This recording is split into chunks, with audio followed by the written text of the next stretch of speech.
Friends, मैं नवीन तिवारी दक्षिण competition classes के यूट्यूब चैनल में फिर एक बार स्वागत करता हूं।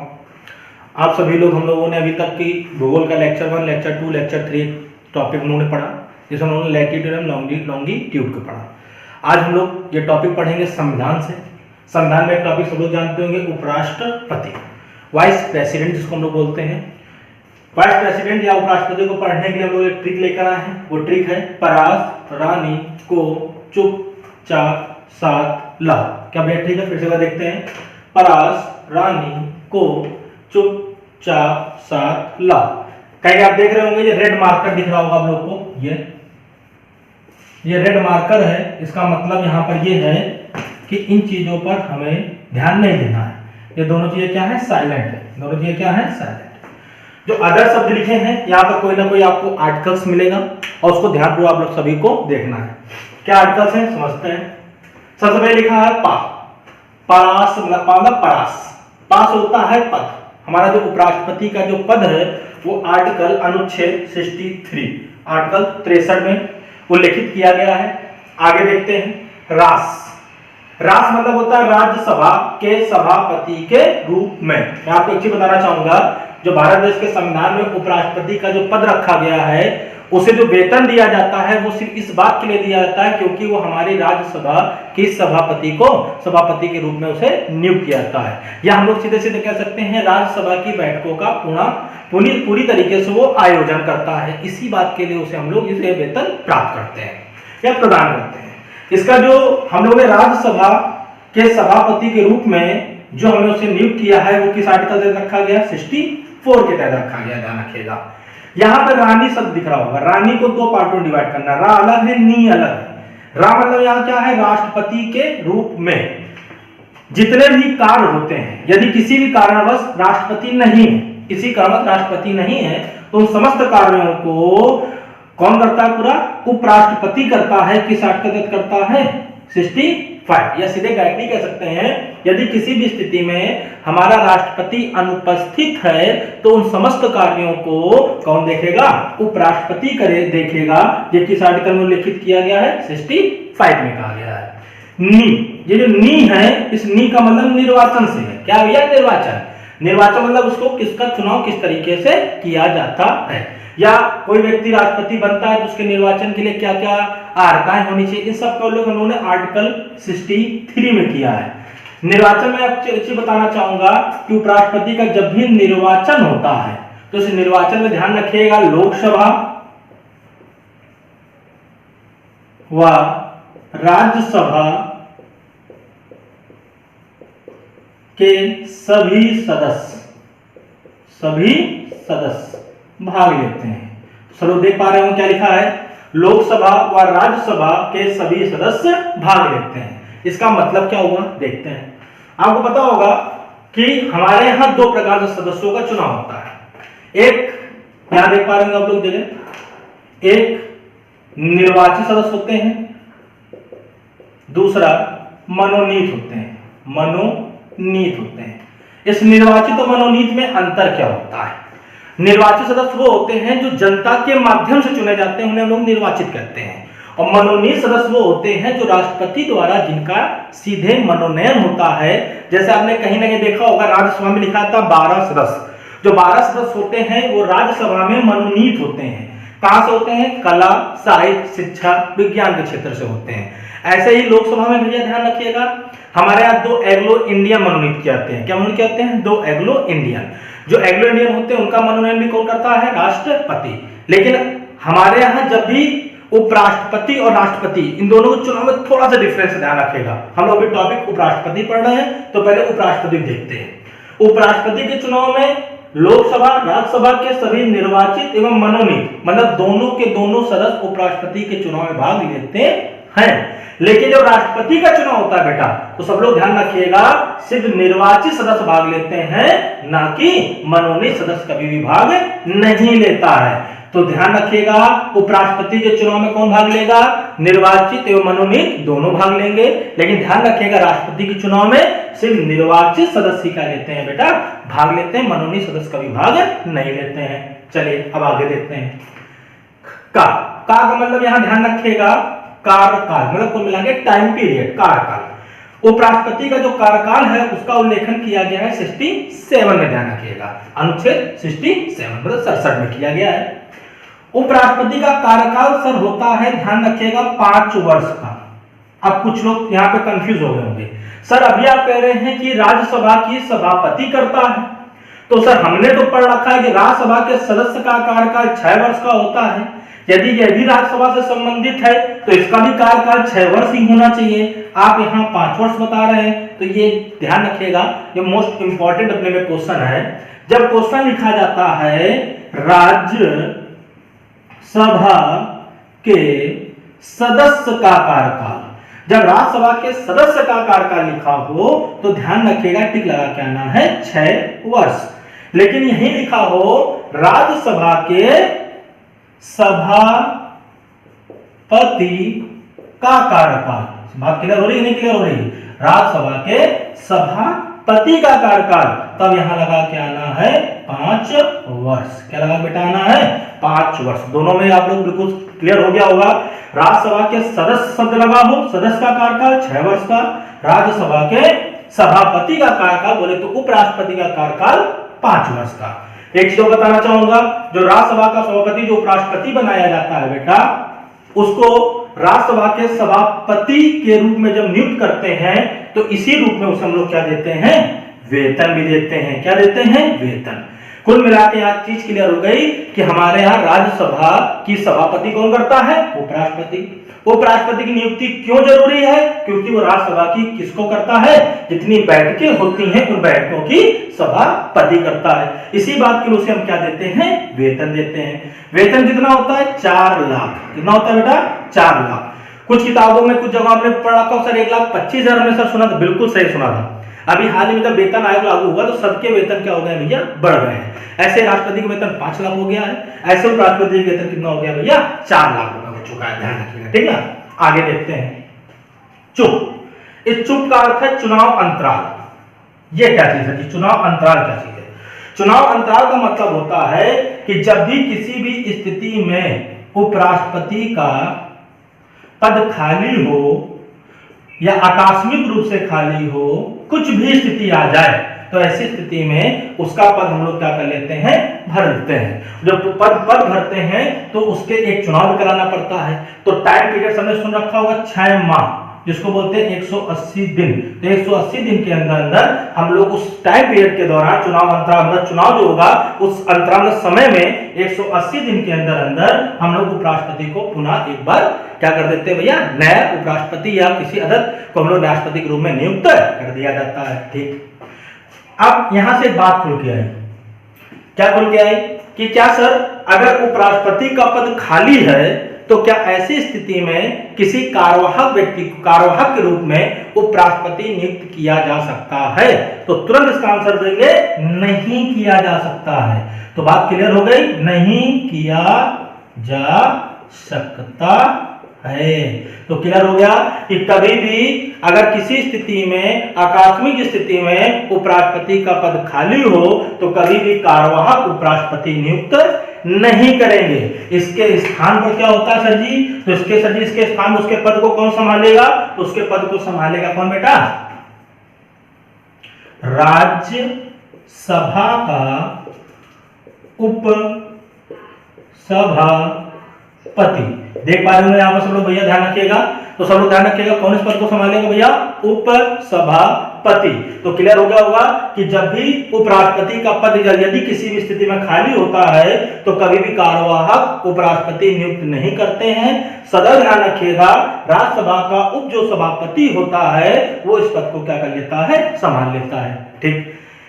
इसे क्या आप लोग सब लोग जानते होंगे कि यदि राष्ट्रपति का पद खाली होता है तब सर, तो राष्ट्रपति का जब भी पद खाली होगा तो ऐसी स्थिति में उपराष्ट्रपति उस पद को क्या कर लेता है? संभाल लेता है। ध्यान रखिएगा। यदि सर उपराष्ट्रपति नहीं हो तो कौन संभालेगा?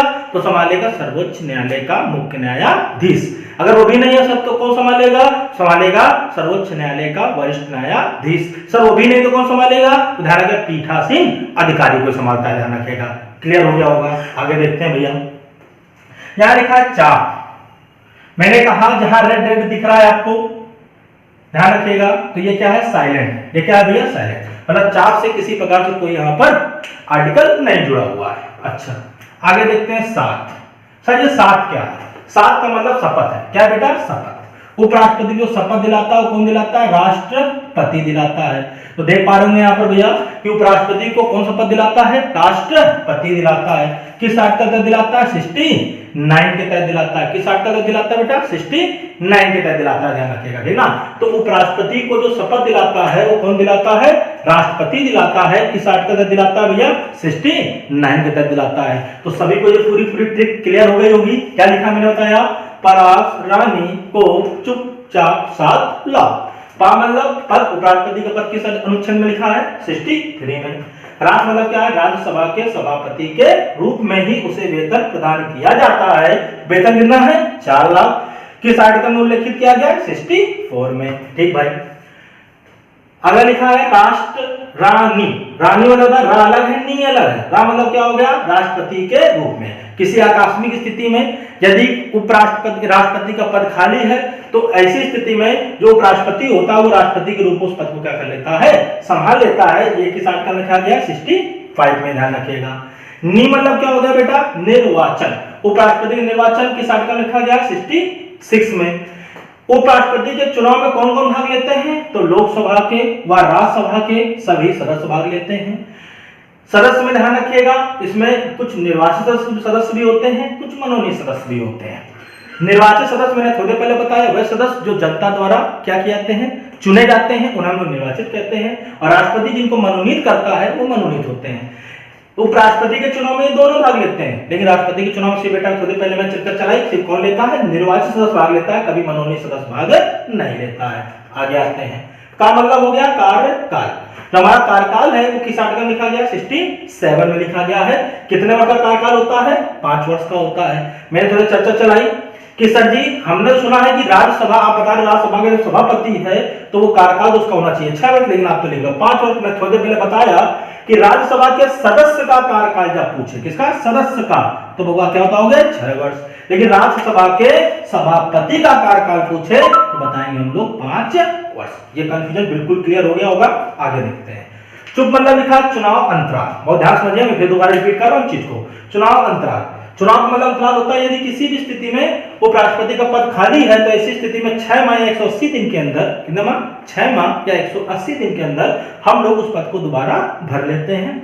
जब भरते हैं तो ऐसी स्थिति में यहां से क्वेश्चन आता है, क्या उपराष्ट्रपति का पद यदि किसी स्थिति में खाली है तो उसके स्थान पर क्या कार्यवाहक उपराष्ट्रपति बनाया जाएगा? तो तुरंत आंसर क्या बताओगे, नहीं। उस पद को कौन संभालेगा, राज्यसभा का उपसभापति। आगे देखते हैं।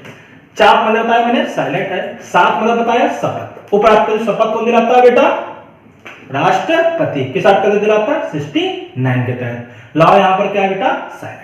ये हमारी पूरी ट्रिक पे जितने भी आर्टिकल्स थे इंपॉर्टेंट उपराष्ट्रपति से संबंधित, मैंने एक एक अनुच्छेद का आपको बहुत अच्छी तरीके से क्या किया है, डिस्क्राइब कर दिया है। इसको आप लोग बहुत ध्यानपूर्वक इसको एक बार देखिएगा। आगे समझते हैं। ये तो हो गया पूरे के पूरे आर्टिकल्स। कुछ अदर बातें क्या है, चलो मैं आपको ये जो पोर्शन है नीचे वाला, मैं इसको साफ कर रहा हूं।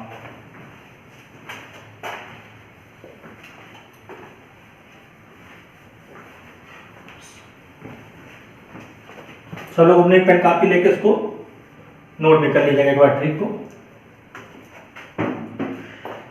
सबसे पहली इंपॉर्टेंट चीज, उपराष्ट्रपति का जो पद है ये कहां से लिया गया है, ये अमेरिका से लिया गया है। कहां से लिया गया है, अमेरिका। तो उपराष्ट्रपति का पद कहां से लिया गया बेटा, अमेरिका से लिया गया। ये सबसे पहली चीज ध्यान रखिएगा। तो भारतीय संविधान में उपराष्ट्रपति का पद कहां से लिया गया है, अमेरिका से लिया गया है। आगे देखते हैं। जब भी कोई व्यक्ति उपराष्ट्रपति पद का चुनाव लड़ता है, ध्यान रखिएगा, जब भी कोई व्यक्ति उपराष्ट्रपति पद का चुनाव लड़ता है तो उसके चुनाव के लिए ध्यान रखिएगा कुछ प्रस्तावक होते हैं और कुछ अनुमोदन होते हैं, अनुमोदक होते हैं। यह अनुमोदक और प्रस्तावक, इसकी कंडीशन है कि जो प्रस्तावक होंगे वो 20 होने चाहिए, अनुमोदन भी कितने वो करता होंगे, 20 होंगे। जो व्यक्ति प्रस्ताव रखेगा वो अनुमोदन नहीं करेगा, जो अनुमोदन करेगा वो प्रस्ताव नहीं रखेगा। यहां से एक बात क्लियर हो गई है कि प्रस्तावक अलग होने चाहिए, अनुमोदक भी अलग होने चाहिए। प्रस्तावक अनुमोदक नहीं, अनुमोदक प्रस्तावक नहीं। इसका मतलब यदि कोई व्यक्ति उपराष्ट्रपति का चुनाव लड़ता है तो इसके लिए कंडीशन यहाँ ये बन गई है कि 20 प्रस्तावक और 20 अनुमोदन, अलग अलग सदस्य का होना बहुत ज्यादा आवश्यक है। ठीक, अगला देखते हैं इसी जगह पॉइंट पे। मैं थोड़ी देर चर्चा चलाई कि उपराष्ट्रपति का चुनाव कैसे होता है। तो उपराष्ट्रपति के चुनाव में ध्यान रखिएगा, लोकसभा और राज्यसभा के सभी सदस्य क्या लेते हैं, भाग लेते हैं। लेकिन सर ये प्रक्रिया क्या होती है? तो बेटा प्रक्रिया होती है अनुपातिक प्रतिनिधित्व की एकल मत समक्रमणी पद्धति। ये क्या चाहिए सर जी? जिसको हम लोग बोलते हैं अप्रत्यक्ष रूप। देख पा रहे हो यहां पर अप्रत्यक्ष रूप। तो भैया ध्यान रखिएगा कि यदि कोई पूछे उपराष्ट्रपति का चुनाव कैसे होता है तो बताओगे अनुपातिक प्रतिनिधित्व की एकल मत समक्रमणी पद्धति के द्वारा। इसको बोलते हैं अप्रत्यक्ष रूप। ये सर जी क्या चीज? अनुपातिक।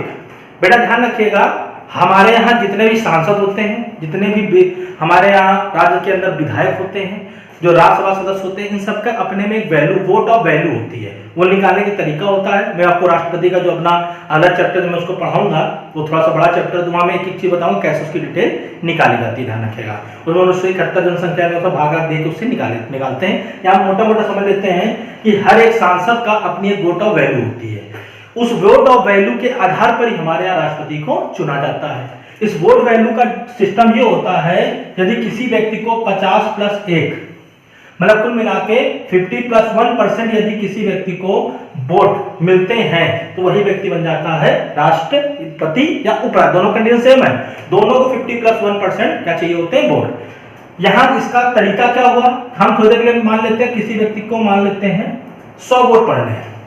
दो व्यक्ति मान लीजिए राष्ट्रपति या उपराष्ट्रपति का चुनाव लड़ रहे हैं। इस वोट वैल्यू पे एक व्यक्ति को 50.2% मत मिला, तो कॉमन सेंस की बात है हारने वाले प्रत्याशी कितना मिलेगा, 49.8%। तो यहां से एक चीज क्लियर हो गई कि 50 से अधिक हुआ ना बेटा, 50 से अधिक हुआ और इसको 50 से कम हो गया, तो इसका मतलब जीता कौन भैया, ए। कौन जीता, ए। और जो बी था वो चुनाव क्या हो गया भैया, हार गया। मतलब जिस व्यक्ति को 50 से अधिक वोट मिलेंगे बस वही व्यक्ति राष्ट्रपति, उपराष्ट्रपति या राष्ट्रपति का चुनाव क्या करता है भैया, जीतता है। ठीक, क्लियर होगा? आगे देखते हैं। यदि कोई व्यक्ति, देख पा रहे होंगे आप लोग, उपराष्ट्रपति का चुनाव लड़ता है तो ध्यान रखिएगा, यदि कोई व्यक्ति उपराष्ट्रपति का चुनाव लड़ता है तो उसकी जमानत राशि होती है, और जो जमानत राशि होती है वो होती है 15,000 रुपए। सब लोग ध्यान रखिएगा, हर एक चुनाव की अपनी एक जमानत राशि होती है। राष्ट्रपति की 15,000 रुपए, सेम ध्यान रखिएगा 15,000 रुपए। उपराष्ट्रपति की भी 15,000 रुपए। लोकसभा सदस्य की 25,000 रुपए। राज्यसभा सदस्य की 25,000 रुपए। ऐसे विधानसभा सदस्य की 10,000 रुपए। तो ध्यान रखिए हर एक अपने अपने, हर एक व्यक्ति की जमानत राशि क्या होती है, अलग अलग होती है। सबसे महंगा चुनाव किसका होता है, तो सब लोग ध्यान रखिएगा किसका होता है भैया, तो किसका होता है, लोकसभा के सदस्य का होता है। कितना होता है, 25,000 रुपए। इसी अगर मैं आपसे बात करूं कि अगर चुनाव में ये लिख दिया जाए कि यदि कोई व्यक्ति एससी कैंडिडेट है या एसटी कैंडिडेट है और उम्मीदवार है, वो चुनाव लड़ने जा रहा है, तो ध्यान रखिएगा उसकी जमानत राशि जो होती है वो उसकी जस्ट हाफ हो जाती है। समझ जाओगे, 7,500 रुपए। लोकसभा चुनाव लड़ने जा रहा है तो कितना हो जाएगा भैया, 12,500 रुपए हो जाएगा। ध्यान रखिए, ठीक ना। अब यहाँ पे एक बात आती है, एक बात लिखी है जमानत राशि। ये सर जी सबसे बड़ी लॉजिकल चीज है। ये क्या है जमानत राशि? यदि कोई व्यक्ति चुनाव लड़ता है, आपको मैं एक चीज बताना चाहूंगा, देखना गांव में कभी कभी आपने एक बात सुनी होगी, प्रधानी का चुनाव होता है गांव के अंदर, लोग कह देते हैं फलाने की व्यक्ति या उस व्यक्ति की या जो प्रत्याशी था उसकी जमानत राशि जब्त हो गई। क्या हो गई बेटा, जब्त हो गई। सर जमानत राशि का जब्त होना ये क्या चीज है, देखते हैं क्या चीज है भाई। ध्यान रखिएगा, यदि किसी व्यक्ति को, जो व्यक्ति, जितने व्यक्ति चुनाव लड़ने जा रहे हैं, लड़ रहे हैं, यदि किसी व्यक्ति को कुल डाले गए वैध मतों का 1/6 मत प्राप्त होता है तो उस व्यक्ति की जमानत राशि जो होती है वो उसे क्या कर दी जाती है, वापस दे दी जाती है। लेकिन यदि 1/6 मत प्राप्त ना हो तो उसकी जमानत राशि जब्त कर दी जाती है। क्या कर दी जाती है? जब्त कर दी जाती है। बस यही लॉजिक है बेटा। यहाँ पर इस चीज को समझने के लिए हम लोग यहां समझते हैं। मान लेते हैं एक गांव में चुनाव हो रहा है प्रधानी का, और चुनाव की जमानत राशि 2250 रुपए है। कितनी बेटा? 2250 रुपए। 6 प्रत्याशी चुनाव लड़ रहे हैं, 600 लोग उसमें वोट डालने के लिए, सब वैध है, ध्यान रखिएगा। एक व्यक्ति को, भाई कोई व्यक्ति को सबको अगर 100 मत मिल जाएंगे, जमानत राशि तो नहीं जब्त होगी, लेकिन ध्यान रखिएगा कोई व्यक्ति चुनाव भी तो नहीं जीतेगा, मैच क्या हो जाएगा, जो हमारा जो चुनाव होना है वो क्या हो जाएगा, टाई हो जाएगा। तो ऐसी स्थिति में हम लोग क्या करते हैं कि अगर मान लीजिए जीतना वाला प्रत्याशी 250 मत पाके जीत गया, एक कंडीशन रखते हैं, एक व्यक्ति 58 मत पाया, एक व्यक्ति 106 मत पाया, एक व्यक्ति 110 मत पाया, कोई व्यक्ति 75 मत पाया, तो वैसी स्थिति में क्या होगा, जो व्यक्ति 250 मत पाया है वो तो चुनाव जीत गया ना, और उसकी जमानत राशि थी वो उसे वापस कर दी गई। लेकिन जो व्यक्ति 100 से कम मत पाए हैं, 98, 75, उन व्यक्तियों की जो जमानत राशि थी वो क्या कर दी गई है, जब्त कर दी गई है। बस इसी कहते हैं जमानत का जब्त होना। तो कोई आपसे पूछे जमानत का जब्त होना क्या होता है?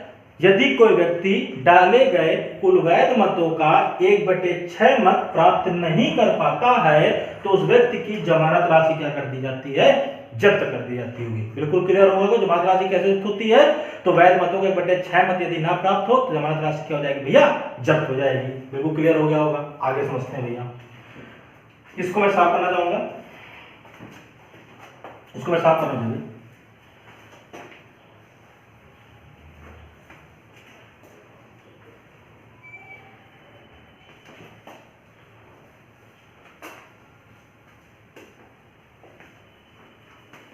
ध्यान रखें, यदि कोई व्यक्ति उपराष्ट्रपति का चुनाव लड़ता है, क्या लड़ता है भैया, उपराष्ट्रपति का चुनाव लड़ता है, तो जब भी कोई व्यक्ति उपराष्ट्रपति का चुनाव लड़ता है तो उस व्यक्ति की कुछ अर्हता होती है। अर्हता बोले तो क्वालिफिकेशन। अर्हता रखी गई है हमारे आर्टिकल 66 में, समझ गए होंगे, यही निर्वाचन, यही चुनाव है। लेकिन अर्हता का उल्लेख किया गया है 66 के 3, मतलब अनुच्छेद 66 के 3 में। तो कभी क्वेश्चन आ जाए निर्वाचन या उसकी अर्हता का उल्लेख किसमें किया गया है, आर्टिकल लिखा 65, 66, 66, 7, 69, कोई दिक्कत नहीं, 66 का 3 नहीं लिखा है, कोई दिक्कत नहीं, आप इसको लगा के आओगे 66 कोई लगा के आओगे, ध्यान रखिएगा, ठीक ना भैया। आगे लिखते हैं, अर्हताएं क्या होती हैं। अर्हता वालों तो क्वालिफिकेशन। आपको कभी कभी देखिएगा पुलिस का हम लोग फॉर्म भरते हैं, जब भी अपन लोग पुलिस का फॉर्म भरते हैं तो उसकी कुछ अर्हताएं होती हैं। पहली, आप भारत के नागरिक होंगे, क्या आपको पता होगा समानता का अधिकार लिखा गया है। उस अधिकार में से हम लोग भारतीय जितने भी लोग हैं, हम लोग सिर्फ उन्हीं लोगों को क्या देते हैं, नौकरी देते हैं। जितने भारतीय हैं सिर्फ उन्हीं को नौकरी देंगे। जो विदेशी आते हैं उनको हम लोग अपने किसी भी सरकारी पद पर नियुक्त नहीं करते, ध्यान रखिएगा, ठीक ना भैया। मतलब विदेशी को अपने किसी सरकारी पद पर नियुक्त नहीं किया जाएगा। ऐसे कोई अधिकार है जो हम लोग किसको नहीं प्रदान करते हैं भैया, तो विदेशियों को प्रदान नहीं करते, ध्यान रखिएगा, ठीक ना। ऐसे यहाँ पर देखते हैं अर्हता, तो सबसे पहली अर्हता ध्यान रखिएगा, कोई व्यक्ति पुलिस का फॉर्म भर रहा है तो भारत का क्या होना चाहिए, नागरिक, पहला पॉइंट ध्यान रखिएगा। वैसे उपराष्ट्रपति कोई व्यक्ति चुनाव लड़ता है तो भी क्या होना चाहिए, भारत का नागरिक। दोनों चीज क्लियर हो रही होगी, बहुत ध्यान समझिएगा दोनों चीजों को। अगर कोई व्यक्ति पुलिस का फॉर्म भर रहा है तो भारत का नागरिक, दोनों की सिमिलर है। अब दूसरी चीज समझते हैं, यदि कोई पुलिस का फॉर्म भर रहा है तो इंटर क्या होना चाहिए, पास होना चाहिए। उसी तरीके से भैया उसकी उम्र 18 वर्ष होनी चाहिए। क्लियर हो रहा है ना, 18 वर्ष होनी चाहिए, तभी वो क्या भर सकता है, पुलिस का फॉर्म भर सकता है। यहां पर देखिए कंडीशन क्या है, पहली चीज तो भारत का नागरिक होना चाहिए, क्लियर हो गया होगा। दूसरा, 35 वर्ष की आयु पूरी कर चुका हो, पूरी कर चुका हो। इसका अर्थ हुआ यदि कोई व्यक्ति 34 साल 11 महीने और 25 दिन का भी है तो कभी वो उपराष्ट्रपति का चुनाव लड़ नहीं सकता। क्लियर हो गया, ठीक। मतलब 35 वर्ष की पूरी होनी चाहिए, कंडीशन अप्लाई है। तीसरा, राज्यसभा सदस्य बनने की योग्यता रखता हो। क्या बना रखता हो भैया, योग्यता रखता हो। तो मतलब राज्यसभा सदस्य बनने की क्या रखता हो भैया व्यक्ति, योग्यता रखता हो। क्लियर हो गया, राज्यसभा सदस्य बनने की योग्यता रखता हो, ना कि हो। बस ये कंडीशन ध्यान रखिएगा। उपराष्ट्रपति कोई व्यक्ति अगर लड़ता है चुनाव तो इसके लिए वह भारत का नागरिक हो, 35 वर्ष का पूरी कर चुका हो, राज्यसभा सदस्य बनने की योग्यता रखता हो, ना कि हो। प्रेजेंट टाइम में राज्यसभा सदस्य होगा वो उपराष्ट्रपति बनेगा, ऐसा नहीं लिखा गया हमारे संविधान में।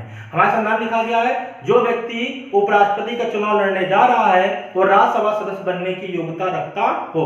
राज्यसभा सदस्य बनने की योग्यता वही कंडीशन है, नागरिक होना चाहिए। बस यहाँ चेंजमेंट है, क्या चेंजमेंट है, उसकी उम्र 30 वर्ष हो चुकी है। जो ऑलरेडी 35 वर्ष का है वो राज्यसभा सदस्य बनने की ऑलरेडी योग्यता रखता है। इसी आधार पर हम लोग उस व्यक्ति को उपराष्ट्रपति का चुनाव लड़ा सकते हैं। क्लियर हो गया होगा। ठीक, अगला लाभ के पद पर ना, लाभ का पद वो होता है यदि कोई व्यक्ति सरकारी नौकरी पर है या किसी मंत्री पद पर है तो ऐसे व्यक्ति को कभी भी उपराष्ट्रपति या राष्ट्रपति बनाया नहीं जाता है।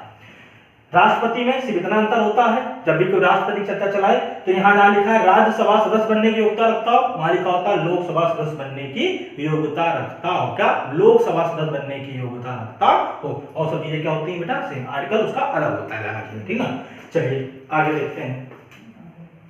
अगर किसी व्यक्ति को उपराष्ट्रपति पद से हटाना है, किसी व्यक्ति को उपराष्ट्रपति के पद से हटाना है तो सदा ध्यान रखिएगा उस व्यक्ति की कुछ कंडीशन होती है। क्या कंडीशन होती है, यदि कोई व्यक्ति उपराष्ट्रपति पद से हटाना होता है तो ऐसी स्थिति में ध्यान रखिएगा इसके लिए राज्यसभा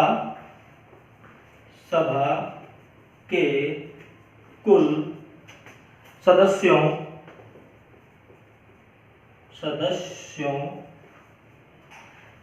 के माध्यम से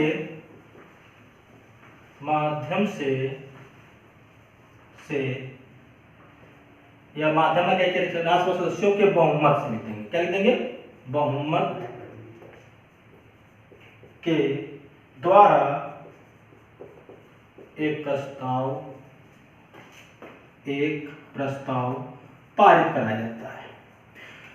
तो सबसे पहले कंडीशन समझ गए होंगे, उपराष्ट्रपति को जब भी पद से हटाएंगे तो उसके नाम का पहला प्रस्ताव कहां आएगा, राज्यसभा में आएगा। तो राज्यसभा के कुल सदस्यों, कुल मतलब पूरे सदस्यों द्वारा उसके नाम पर क्या रखा जाएगा, प्रस्ताव।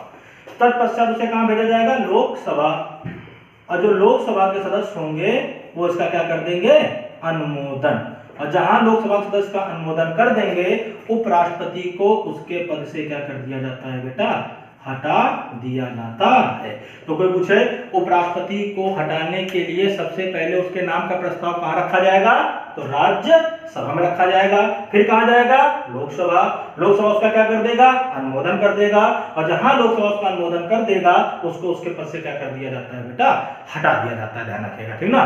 तो जितनी भी उपराष्ट्रपति से संबंधित जितनी भी बातें थी मैंने एक एक पॉइंट आपको क्या कर दिया है, क्लियर कर दिया है। ध्यान रखिएगा, ठीक ना। इस टॉपिक को बहुत ध्यानपूर्वक एक बार सुनिएगा, देखिएगा और हर एक चीज को समझने का प्रयास कीजिएगा। ध्यान रखिएगा, ठीक ना। हम लोगों ने जितना भी संविधान से और ज्योग्राफी से जितने भी लेक्चर उठा रहे हैं उनको, ऐसे कोई लेक्चर बड़ा होता है तो उस लेक्चर को हम लोग क्या करते हैं, लेक्चर 1, लेक्चर 2, लेक्चर 3 खत्म कर रहे हैं। जो लेक्चर छोटे छोटे उनको लेक्चर 1 में ही खत्म कर रहे हैं, लेक्चर 2 में खत्म कर रहे हैं। ऐसे लोग ने ये उपराष्ट्रपति का पद जो है वो लेक्चर 1 में ही पूरा का पूरा पद यहाँ से क्या होता है, समाप्त होता है। ध्यान रखिएगा। इसका हम लोग एक लेक्चर और बनाएंगे अभी हम लोग, वो इसलिए बनाएंगे क्योंकि अभी हम लोगों ने सिर्फ उपराष्ट्रपति की डिटेल पढ़ी है। उपराष्ट्रपति का जो पद होता है उस पद के अनुसार ध्यान रखिएगा भारत देश के अंदर जितने भी उपराष्ट्रपति हैं उन उपराष्ट्रपतियों के नाम पढ़ेंगे, उनके सन पढ़ेंगे, कौन सा उपराष्ट्रपति कितने सन तक रहा, ध्यान रखिएगा। कौन निर्विरोध चुना गया, कौन 2 बार चुना गया, कितने ऐसे उपराष्ट्रपति जो 2 बार चुने जा चुके हैं, ये सब बातें हम लोग यहाँ पे क्या करेंगे, पढ़ेंगे।